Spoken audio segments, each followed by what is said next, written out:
Your Excellency, the President of the Republic of Kenya, Uhuru Muigai Kenyatta, Your Excellency, First Lady, Mama Margaret, Mama Helen Nkaissery, Soila, Andrew, Beatrice, and Kenneth, and the entire Nkaissery family, fellow mourners.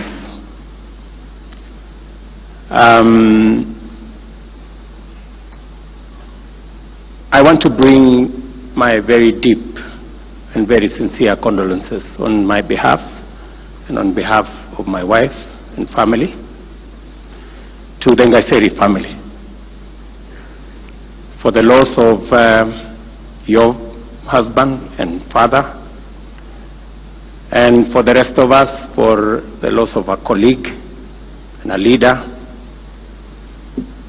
in our country.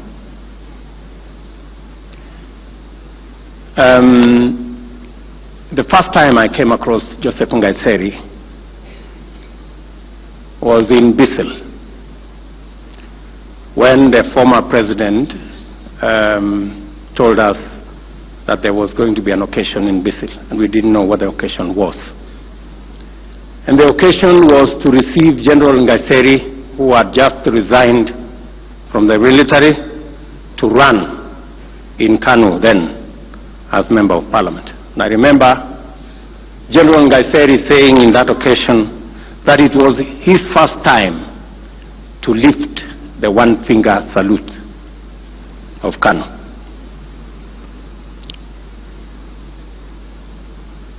And I want to say that it has been a journey from that day with President Uhuru and Nkaissery and the rest of us. In that election, we weren't successful. We became members of parliament, yes, but that's how General Nkaissery ended up being Shadow Minister for Defense and National Security.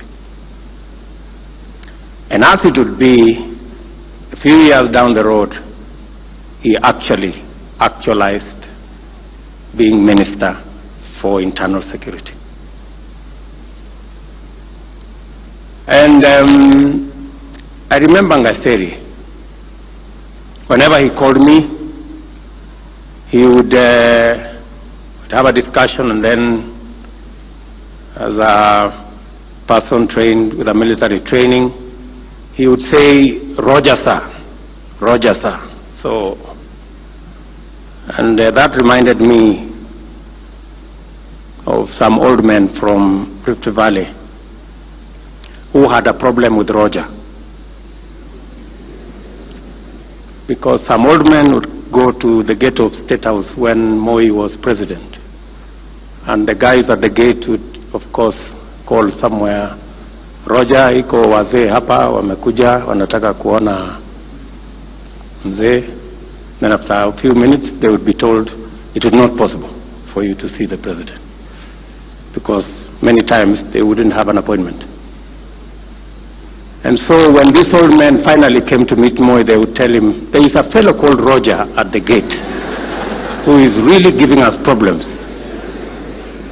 Whenever we come there, they call a gentleman called Roger in here who gives us problems." And I would remind Nkaissery of that incident all the time whenever he said that. But I worked with Nkaissery together with the president at the prayer meeting in Uhuru Park. And when Joseph Kinyua called me to tell me the news of Nkaissery, it was unbelievable. It was really unbelievable. But it also reminded me of the transience of life, that you can be here today and without being sick and without having an accident, you cannot be there tomorrow. But I want to tell the family that the whole lot of us empathize with you, and we believe that there is God in heaven that will comfort you, that will fill the huge gap that now is in your family. But we are confident that God will see you through. I was very pleased to hear Mzee Polong speak. And I didn't know the relationship between Polong and Nkaissery. I thought they were friends. I didn't know it was a father-in-law, son-in-law situation. But it was very good what he said this afternoon. I got some very good news. When he spoke here about 1966, it was very good news for me, because that was the year I was born. And Mr. President, you know, always, whenever I stand close to you and I see strains of gray hair on your head, I normally tell you we are getting old. But I think you need to ignore that message.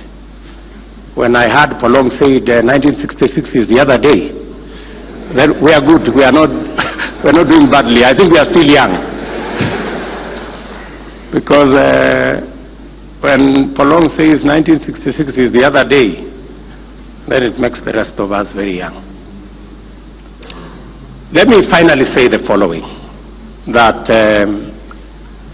I am very happy with what I have heard here about the life and times of our brother, colleague, and leader, General Nkaissery. That every one of us has said something about the different perspectives of the life of Nkaissery. And it's my prayer that this Requiem Mass becomes a turning point for us to remember that in a funeral, it's good to remember the dignity of the departed and be concerned about his family. And that the rest of us who are politicians actually, should stop making funerals political podia for us to further our politics. I really, very sincerely hope that we are going to change the culture that is emerging in our country, that funerals have ceased to be about the departed and their family and have become something else. It's my very sincere hope and prayer that General Nkaissery will give us that turning point, and that going forward we will do what I have seen this afternoon, to talk about the family and the departed. And in conclusion, I do not think in anybody's mind there is doubt that General Nkaissery would have wanted and would have done everything possible for us to have a peaceful election in Kenya. And because it was his wish and passion for us to have a peaceful election, good people, dear Kenyans, let's give it to him and have a peaceful election. So with those remarks, it's my very humble duty to request His Excellency the President of Kenya, Uhuru Kenyatta, to make his remarks. Mr. President.